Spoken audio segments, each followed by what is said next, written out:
ভাল লাগিছে মুখ্যমন্ত্ৰী আহিলে সেইকাৰণে ভাল লাগিল তাৰপিছত মুখ্যমন্ত্ৰী ভাওনালৈ মাতিছোঁ তাৰপিছত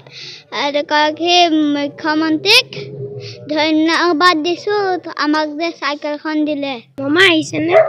মামা আহিছিলে ইয়ালৈকে সেইটো কোৱা কাহিনীটো কোৱা তুমি মামা যে ইয়ালৈ আহিছিলে তোমালোকে চাইকেল বিচাৰিছিলে সেই কথাটো কোৱা মামা প্ৰথমতে আহোঁতেনে আমাৰ চবেই মানে হেণ্ডশ্বেক কৰিছিলে তাৰপিছত হেণ্ডশ্বেক কৰাৰ পিছত আমি সুধিছিলোঁ মামা আপোনাৰ ভালনে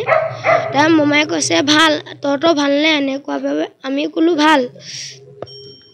তাৰপিছত মই কৈছিলোঁ মামা আমাৰ সত্ৰ চব ল'ৰা আমাৰ সত্ৰ চব সৰু ভাইটিহঁতক দাদাহঁতক চাইকেল এখনকৈ দিব আমাৰ স্কুললৈ যোৱাৰ বাবে আমাৰ বহুত দিগদাৰী হয় যে এতিয়া চাইকেল পালোঁ কাৰণ বহুত ভাল লাগিছে মামাক কি ক'বা মামাক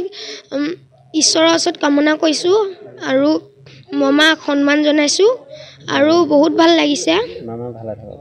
মামা ভালে থাকক এতিয়া তোমালোকে চাইকেল লৈ স্কুল যাব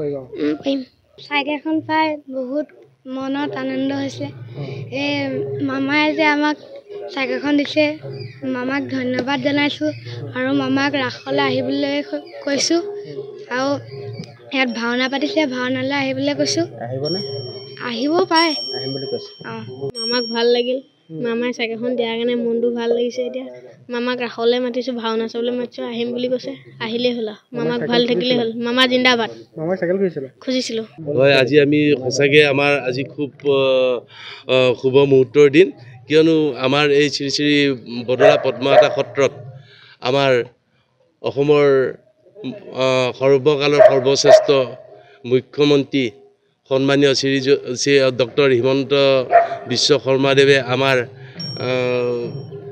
শিশু বৈষ্ণৱসকলৰ কাৰণে তেখেতে স্কুললৈ অহা যোৱাৰ ক্ষেত্ৰত যি চাইকেল 7খন প্ৰদান কৰি তেওঁলোকক যি উৎসাহিত কৰিলে আমি সঁচাকৈ সত্ৰৰ ফালৰ পৰা আমি সত্ৰাধিকাৰৰ লগতে বুঢ়া ভকতৰ প্ৰমুখ্যে আলৰাসকলৰ লগতে সকলোৱে আমি সঁচাকৈ আনন্দিত হৈছোঁ আৰু এই ক্ষেত্ৰত তেখেতৰ আমি ভৱিষ্যত জীৱন আমি প্ৰভু ভগৱন্তৰ ওচৰত আমি সেৱা জনাইছোঁ তেখেতে আমাৰ অসমখনক আগুৱাই নিয়াৰ ক্ষেত্ৰত যি চেষ্টা অব্যাহত ৰাখিছে তাৰ বাবে আমি পুনৰাই প্ৰভু ভগৱন্তৰ শ্ৰীচৰণত সেৱা জনাইছোঁ আৰু এই ক্ষেত্ৰত আমাৰ মাধৱদেৱ কলাক্ষেত্ৰৰ সচিব সুদৰ্শন ঠাকুৰীয়াই সকলো সময়তে আমাক পূৰ্ণ সহযোগিতা কৰাৰ কাৰণে তেখেতকো আমি ধন্যবাদ তথা কৃতজ্ঞতা জনাইছোঁ।